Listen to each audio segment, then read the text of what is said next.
Cancer is not caused by smoking cigarettes. It's caused by the small symptoms that you ignore for a very long period of time. A few days back, a friend of mine called me and she was crying. After talking for a while, she told me that her mother was diagnosed with stage 3 lung cancer. Her mother never smoked, never touched alcohol, and was always on a healthy routine and a healthy diet for 60 years of her life. And yet, here she was with stage 3 lung cancer and not much to do about it. And most of the cancer at a later stage are not completely curable, and the success rate is very low. This was absolutely shocking, and it also left me question many more things that we are doing these days. So then I went and started doing my own research, and I found out that in India, survival rate at stage 3 to 4 is just 5%. But at stage 1, the survival rate is 90%. But this never becomes a reality because WHO has revealed that in India and in other developing countries, 70% of cancers get diagnosed at a much later stage, having and giving them very low survival rates. When I read this fact, I was completely shocked, and I realized how many lives could be saved by just early detection. And that is exactly what we're going to talk about in this video. So in this video, we are going to talk about 9 most common early signs of cancer and how to approach them. So before we get into signs and symptoms, first let's talk about what is cancer and how it develops. Our body is made up of trillions of cells, and these cells have a particular job to be done, or they have a certain role to be done. So they divide in order to achieve that job, and when the work is done, when their shelf life is over, they actually die and they are thrown out of our body. But sometimes due to some unnatural triggers, like when something goes wrong in your DNA, being in a lot of polluted conditions, poor lifestyle and diet, lots of constant stress, all these things can actually interfere and affect with this mechanism. And because of all these abnormalities and issues, these cells don't die, and instead they start multiplying abnormally, resulting in complete disturbance in the normal functioning of your body. And when they keep multiplying uncontrollably at different parts of your body, they start forming something called as tumors. Now, all tumors or all lumps are not cancerous. Tumors are of 2 types. One is benign and one is malignant. Benign tumors are the tumors that stay at one place. They don't move or spread to other tissues or through your blood or lymph, or they don't move to other organs. But malignant tumors do spread to other tissues, they spread to other organs, and they also spread through your blood to all other cells of your body. And this is when things become dangerous and they start affecting your lifespan. So this process of one abnormal cell multiplying and dividing into your entire body is what we call as cancer. And this is why early detection is very important, because at an early stage the tumor is at one place, it has not spread to other organs or tissues, and it is easily treatable, and the success rate is always higher, unlike the cancer which is spread to your whole body. Now, before we get into the signs, there's one very important thing that I want you all to keep in your mind. Don't just listen to the name of the sign and symptom and assume that you have gotten it. Understand the true nature and the pattern of the symptom, and then correlate with the other things. And before doing anything or before drawing any conclusion, approach a doctor and then go further. Never assume you've gotten a cancer or any complex disease without getting into the depth of it. I'm not here to scare you, I'm just here to make you aware. So now let's get into the first and the most common sign of cancer, and that is called as anorexia. Now, anorexia means loss of appetite. So losing your appetite or not feeling like eating might not seem dangerous in the beginning, right? But when this continues for weeks together and months together, that is when it starts becoming alarming, especially when you don't have any proper reason to explain it, like fever or exertion or sudden change in your lifestyle. So if everything is going normal and suddenly you just stop feeling hungry altogether, then that is something to be alarming about, and that is something to be aware about. Cancer cells are not like your normal cells who function normally. These cells release these pro-inflammatory cytokines that actually go in your brain and they affect your hypothalamus. Now, hypothalamus is responsible for your hunger and satiety. So basically, hypothalamus will give your body the cues when it's hungry and when it's full. But when this hypothalamus doesn't function properly, especially in anorexia, you just stop feeling hungry, and this sensation of hunger starts reducing reducing or disappearing, and that is when you don't feel like eating food or you lose your appetite. Now the second thing that happens is cancer cells completely start destroying and affecting your metabolism. Because cancer cells grow way more rapidly than your normal cells, everything that you eat, all the nutrients are just used up by your cancer cells and not your normal cells. As a result of this, even if you are eating food, it is just used by your cancer cells for their rapid growth, and you start looking very lean, cachexic. Cachexic means you start losing a lot of muscle in your body, and people can make out that something is wrong with you, and this is not a healthy weight loss. This is something to do with some abnormality in your body. Now let's talk about what is the difference between normal weight loss or a healthy weight loss or weight loss when you have cancer. Now there are three things that will help you differentiate between normal or healthy weight loss or weight loss related to cancer. First of all, the most important factor is the duration. Cancer related weight loss stays for a very long time, sometimes weeks, sometimes months, or sometimes even years, whereas normal weight loss will be temporary. It will be according to your efforts, and it always bounces back when you stop doing certain things that you have been doing. Second is accompanied symptoms. When it's cancer related weight loss, you will always have symptoms like fatigue, constant tiredness, some underlying infection, or you might always be getting sick. And that is what happens in cancer. But in a normal weight loss, you will not be having so much fatigue or illness or any sickness along with it. It will be a healthy weight loss, and it will be an explained one. Third and the most important reason is there's no trigger. In cancer, especially when you're losing weight because of a cancer, you're not trying a diet, there's no change in lifestyle, there's no major change in your routine, but you're still losing weight. That can be an alarming sign. Whereas in normal weight loss, you will understand why exactly you're losing weight, because you're doing a certain diet, exercise, and certain changes in your lifestyle, because of which you're losing that weight. So it will always be a healthy and explained one. This is very different from losing your appetite during stress, sickness, or busy schedules, because this always bounces back. In cancer, the loss of appetite is always constant and draining. Second symptom is the most common sign that a lot of us ignore, and that is fever and sweats during nighttime. This is especially linked to lymphoma. Lymphoma is a cancer of your lymphatic system or your lymph nodes, which is mainly responsible for your body's defense system and your immunity, and it also helps you maintain your fluid balance. Now, normally when you get a fever, it is your body's way of telling you that there is some infection in your body, like cold or flu or any other bacterial or viral infection. But in lymphoma, there is no actual infection in your body. It is just having fever without any explanation. So why does this happen? Now, cancer cells in lymphoma start releasing certain chemicals.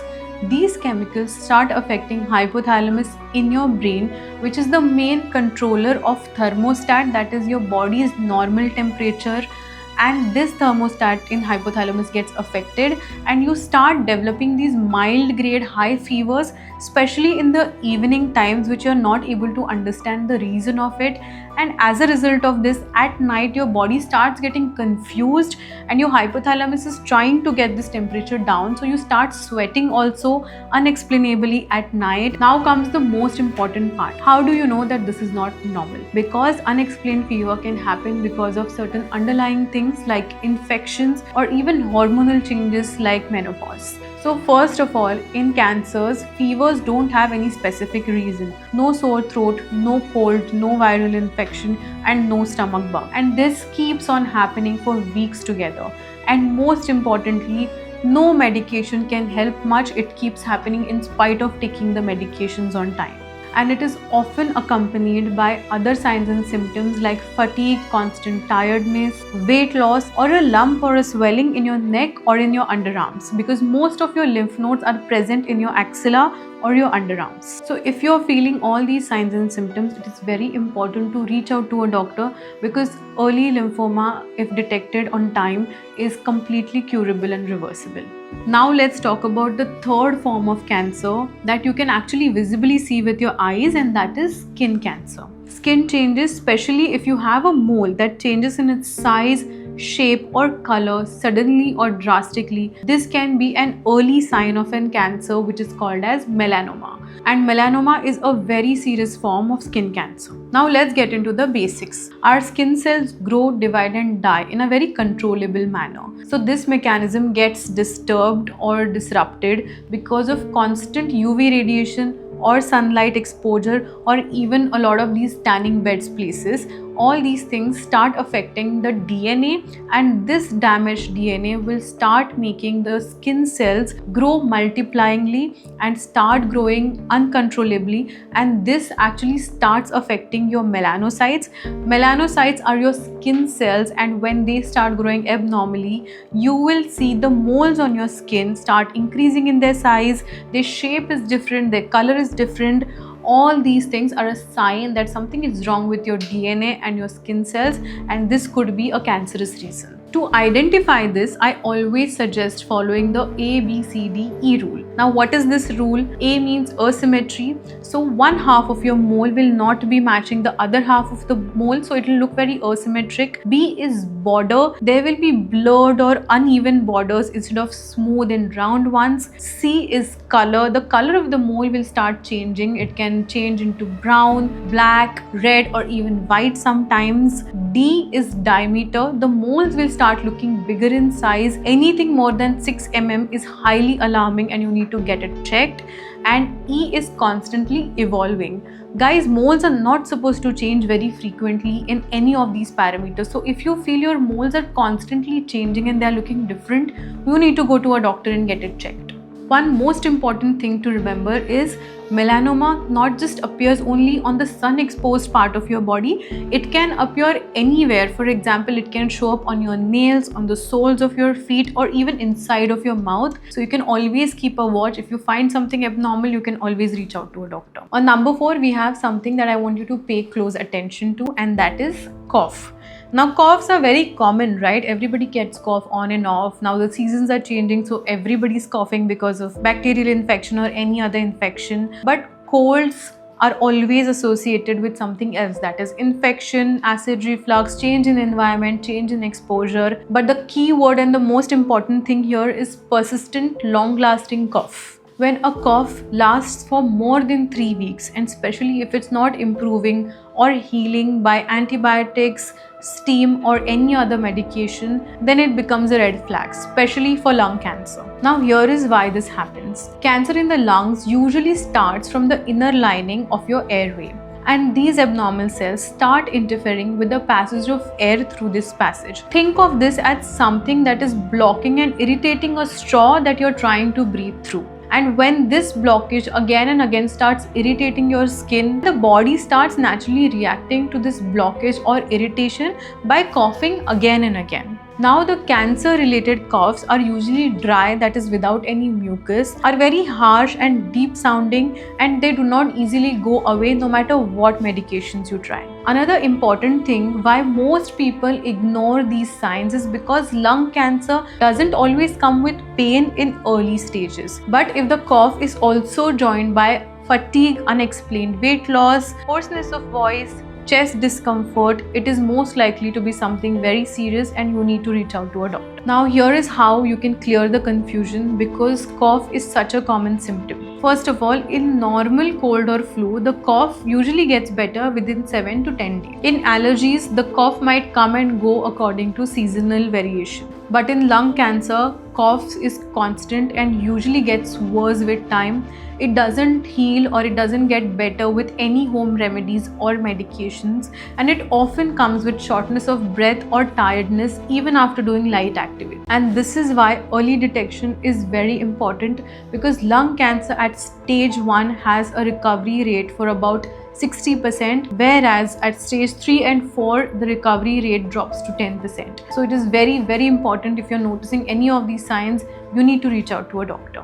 Number 5, we have a very important and the most ignored sign, that is lump in your private parts. And here we are talking about mainly breast cancer and testicular cancer. These are the cancers which are very easily noticeable when you are checking your private parts, or it is important when you find something abnormal with it, or when you find there is something lumpy with it, or it's getting heavier. This is when you need to address this as an emergency and reach out to a doctor. Even at earlier stages, it is not associated with any other symptom, any other sign. And if you notice this lump at an early stage, surgically it can be removed and there is no transfer of this particular cancer to other body parts, and it can be intervened at an early stage. Now let's talk about the breast tenderness or breast swelling in detail. You also get breast tenderness or swelling very naturally every month around your period times, but that doesn't mean they are cancerous, because they change when your periods are over and your hormonal combination or your hormonal levels in the body changes. But when it's cancerous, the tenderness stays as it is, the swelling stays as it is for months together, and it is not changing according to your period cycles. When the breast swelling or breast tenderness is cancerous, you can actually feel that it is not happening in both your breast. It can happen in your single breast, or it can happen in one particular place, and it starts increasing in size. So breast swellings can be of two types. One can be benign and one can be malignant. Benign breast swellings are basically, they have not spread in your body and they are highly recoverable. So you just need surgical intervention, a little bit of radiotherapy, and you can completely recover from it. But when this benign swelling turns into malignant and it starts spreading to your lungs and your other organs, it is very difficult to treat and the recovery chances are also lesser. I want you all to remember, the benign swelling will always be not painful, but the malignant will be very painful. So even if you notice any tenderness, any swelling, reach out to a doctor and intervene at the right time. Now let's talk about the testicular cancer. Testicular cancer can happen to men at a younger age, anywhere from 15 to 14, and they're often undiagnosed at an earlier stage because they are often painless. So if you're noticing a sudden lump or swelling in any one of your testicles which is completely unexplained, and it also comes with some dull aching pain in your groin and in the lower part of your stomach or your back, it is something to be aware about, and you need to reach out to a doctor to identify the nature of it and the extent of it, because in testicular cancer the recovery rate is about 90% at an earlier stage, which drops to around 10 to 20% at a later stage. So whether it's breast cancer or testicular cancer, it is very important for you to do self-examination. Check your body, especially when you're in shower, and if you find anything abnormal, you always need to go get it checked, show it to a doctor, because early detection is highly crucial in these cancers. Another important and serious sign is blood in your urine or stool. Now you might be thinking this is very common because this keeps happening in case of there's any infection like UTI or if you have piles.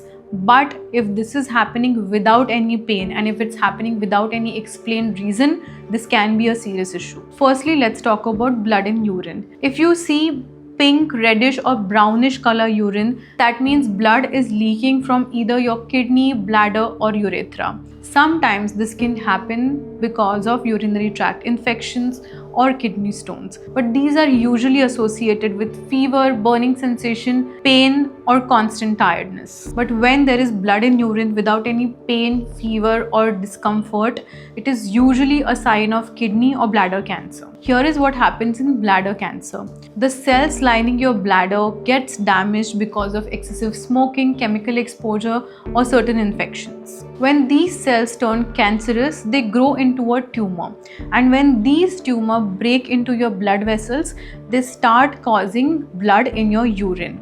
Now the thing is, most of the bladder cancer's first sign is blood in urine, but most of the people ignore this and they don't reach out to a doctor only because it's painless and they take it casually. So if you're seeing blood in your urine, Just go to a doctor immediately and find out the real underlying cause of it. Now let's move to blood in your stools.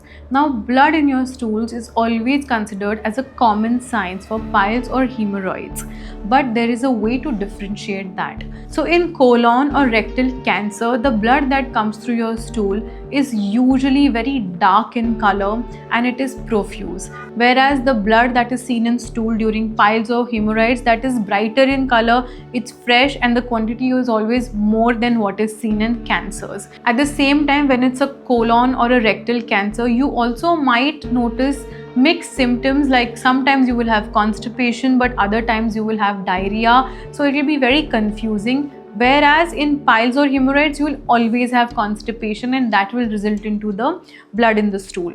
More importantly, in colon and rectal cancer, you will start eventually developing iron deficiency anemia, because the blood loss is always continuous and it is happening on a day-to-day basis. So iron deficiency anemia associated with blood in stool is also one of the most common causes of cancer. On number 7, we have difficulty in swallowing, which is also called as dysphagia. If you are having difficulty to swallow no matter what you are eating, even if you are having liquids, at the same time you are having constant indigestion, this can be one of the significant signs of a cancer.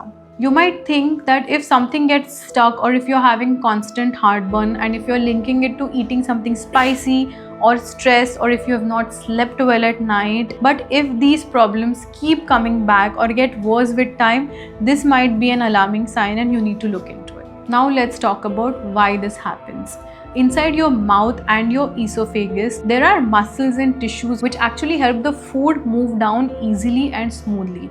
But if there is any cancerous growth or tumor there, that starts affecting with the passage of the food, and they start giving you difficulty in swallowing and also start causing indigestion. Common causes like acid reflux can start irritating the lining of your esophagus and also start causing difficulty in swallowing. But if this is not resolving in spite of changes in your food and diet, it is an alarming sign of esophageal cancer and you need to get checked and diagnosed. On number 8, we have another common gut issue, and that is persistent indigestion. Now, if you feel that no matter what you are eating, it is not getting digested well, and if you are constantly getting burps of the food that is not digested well or fermented in your stomach, this can be a sign of stomach cancer, where there is an imbalance between stomach acid and the way the food is processed inside your stomach. So here is why this happens. Cancerous tumors or growth inside your stomach can deeply affect the acid secretion in your stomach, and the basic digestion starts happening at the level of your stomach. So if this is impaired, it starts causing constant indigestion. So this doesn't get resolved even if you're taking antacids for a while. At the same time, after eating your food, if you feel you're constantly feeling bloated, uneasy, and if you feel full by even eating small quantity of your food, this can also be an alarming sign if it lasts for more than 5 to 6 weeks and no medication is helping to relieve that. Now, what's dangerous is most common people ignore these symptoms because they seem to be very minor signs and symptoms. But if you're over 40 and you're smoking and drinking and you have a family history of cancer, you need to get screened and checked for this issue. On number 9, we have a very common sign but the most ignored and an alarming sign, that is persistent hoarseness or change in your voice. Now, change in voice seems to be a very common sign or a common symptom that might happen when you have a cold or a cough, or if you have spoken too much, or if you have been shouting too much. But if this doesn't resolve on its own because of these triggers, or if you stop shouting so much, or if the cold goes away, your voice is still not going back to its natural rhythm or its natural tone, then it is something highly alarming. Or if this hoarseness of voice or change is lasting for more than 3 weeks, and in spite of medications and all the home remedies it is not helping, then you need to get yourself checked. So here is why this happens.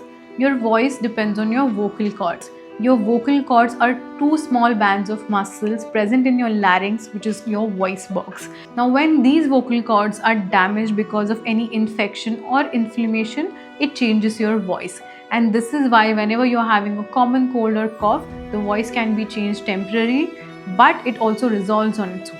However, persistent hoarseness or change in voice can be caused due to damage to the vocal cords or the larynx, causing cancer of the vocal cords and larynx. Now, this can happen when a cancerous cell or a tumor starts developing on your vocal cords or near your vocal cords. These cancerous tumors can cause swelling on your vocal cords, affecting the movement of these cords, and they also start affecting the nerve supply that work with your vocal cords and help them function normally. As a result, your voice becomes weak, raspy, and hoarse. So if you're a smoker, you're having tobacco very frequently, if also you're exposed to chemical environment which has lot of toxins or dust, it is very important to be aware of changes in your voice or your vocal cord and get checked at an early stage. Now, I want you all to remember that cancer never comes with any single sign or symptom. It is always combined with many other signs and symptoms which we either ignore or we take it lightly or we are not even aware of. So my message to you all is to be very mindful and very aware of what is happening to your body. If you feel anything is abnormal, please reach out to a doctor. Get yourself checked. It's always better when it's a false alarm than going at a later stage, because cancer is highly curable at an earlier stage. So going early is half battle won. So I urge you all to go get yourself screened, detected, checked at least once in a year if you feel something is abnormal with your body. And if you want me to cover any other disease with their early signs and symptoms, let me know in the comment section below. And as we always say, it's never just a diet, it's always a lifestyle. So stay healthy, stay fit, stay grateful, and stay blessed.